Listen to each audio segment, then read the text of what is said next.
Hello, hello, hello, and welcome to another Facebook Live transmission. Thank you for joining me, whoever is going to be popping in now and on the live.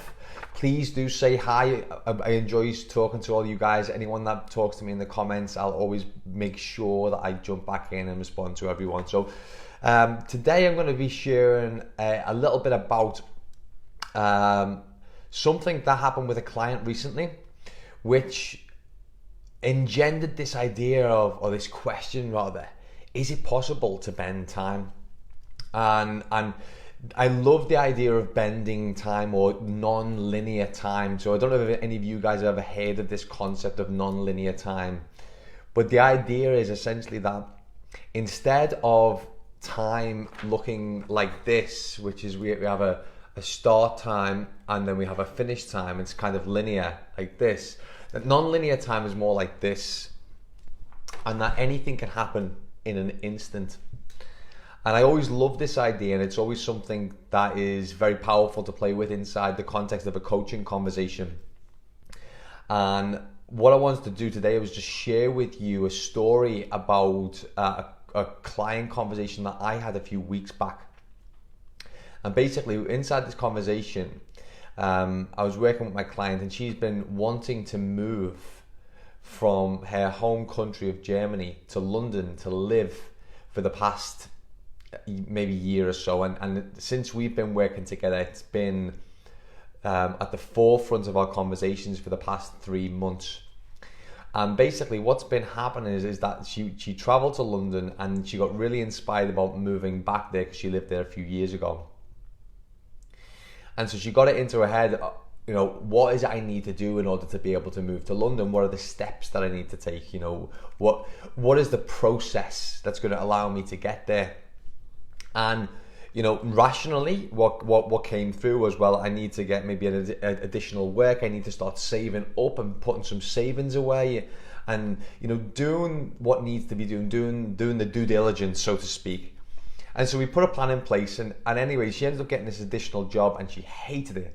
And so she came back and she's like, I don't like it. We knew this within a week, and we got her to throw the towel in and continue building her side business, which is a freelance business.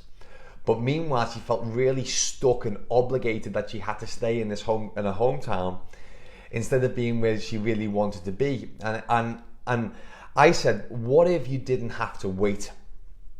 What if you didn't have to wait to move? So hi Earl, hi Adina, good to be with you. So and this is the question I posed: what if you didn't have to wait to move to London? And she said, well, I do have to wait. You know, I've got to save up. I've got to do this. I've got to do that. I've got to you know, talk to the tax office here in Germany. All these things, all these different things that were in the way of what it is that she really actually wants to do, which was just moving to London, living there, and getting a job. And so what I asked her was, if you absolutely had to move to London in the next 2 weeks, you had no other choice, you know, you're going to lose the house here, you're going to have nowhere to stay, all of your options are going to be cut down, and you absolutely had to move, what would you do? And now it stumped her a little bit, and she was like very quiet for a while and just sort of reflective. And I said, look, let's start listing the things that you could do and that you would have to do if you were in this situation. So one by one, she started listing the different things that she could do. And then by the time she got to number 3, she said something, and it was so profound, it was so obvious that she just stopped talking altogether. And what she said was, it was as simple as, I would ring my friend who lives in London, who has already suggested that I can live there, ask him if I can stay with him for a couple of months while I get a job, and then start paying for my accommodation there. That's what I would do. And essentially what happened in that moment was, instead of trying to think in that linear fashion like this, where we have a start and a finish, we were able to take that and bend time and do this right the way through the middle of it. And I love this. So I set her a project. I immediately said, like, let's end the call now. I'm gonna give you a task to make that phone call, make that request, and let's get you to London within the next couple of weeks, or within the month at least. And it was a tough thing for her to overcome, because here's the deal: when we buy into a story about how difficult something's going to be, we kind of want to live up to it. We've got a tendency as human beings, in our society anyway, to kind of victimize ourselves at any possible option. And so, I mean, I don't know if you guys have ever had an experience like this, where something can be well easier than what it needs to be, and yet we make it 10 times, 20 times harder on ourselves. You know, the situation that my client was in was essentially, she was in a perfect position to be able to move to London and get what she wanted immediately. She didn't have to wait. You didn't have to wait for anything. So instead of it being then, it could be now.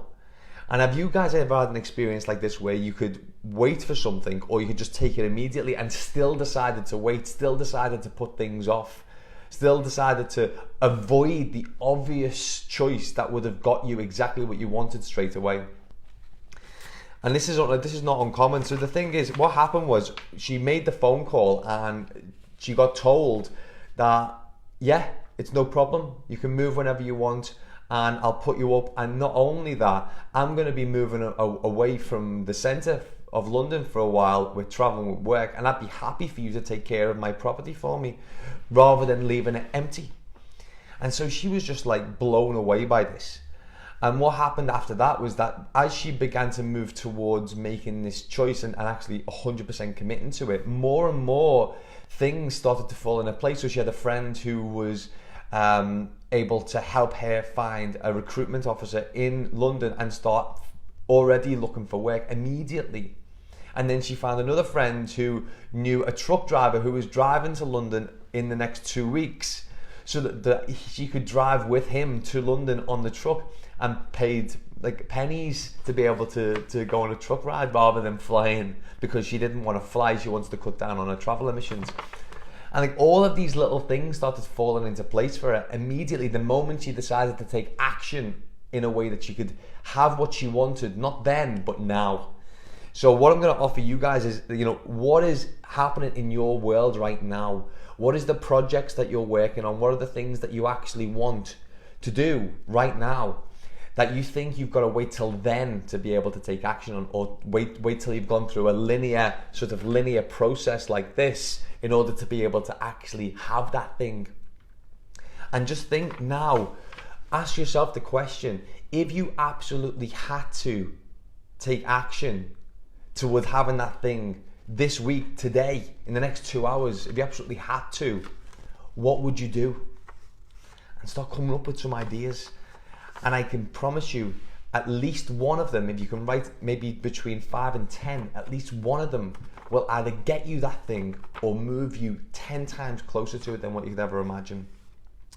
So I don't know how much of you guys who've just jumped in, Carl, Jonas, who have been able to sort of catch up on what I've been talking about, but what I'm essentially sharing here is, instead of waiting to get the things that we want, sometimes we can just have it immediately.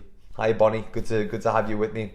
And we all have this idea that things take time, because, you know, we exist in a world where things do take time. We've got to sort of stack up the odds and start to assess and manage and count the steps that it's going to take to be able to get somewhere. But the thing is, most of the time, our guesswork about what things are going to, what it will take to achieve something, is way off. And that acts of boldness and courage are so much more efficient at getting the job done.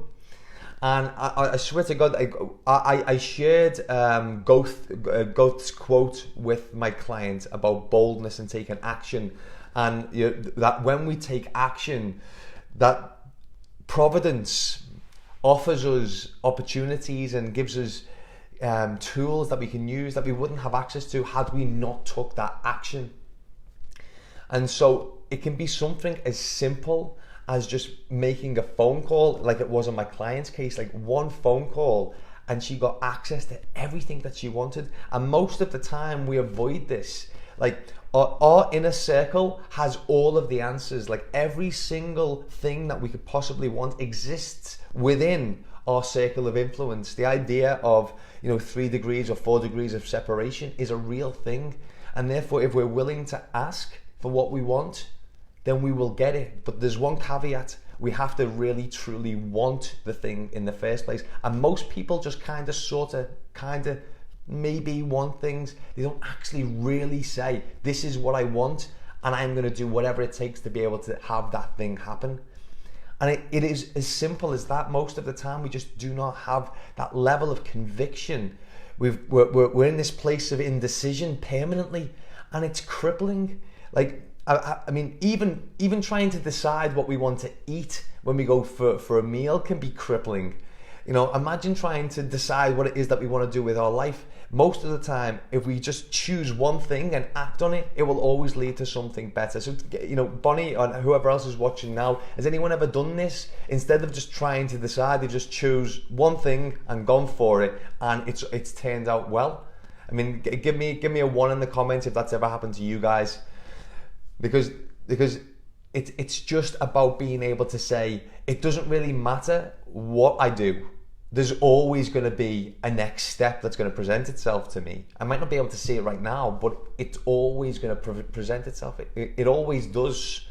And yeah, absolutely, Bonnie, like a heart-based goal, like the ability to be able to say, I'm going to be able to be okay no matter what. It doesn't really matter what happens. I've never had an experience in my life where I've not been able to get through it and overcome it and find the gold in the shit, so to speak. And to use the opportunities that we have in front of us as just more things for us to really realize that we don't need to overthink anything in order to be able to achieve something. What we really need to do is just act. So that's it for today, guys. I wonder where you can bend time and access what it is that you want immediately rather than waiting for it. So I look forward to doing another transmission really soon. Thank you so much for joining me. I really do appreciate your comments, and yeah, we'll speak soon. Bye for now.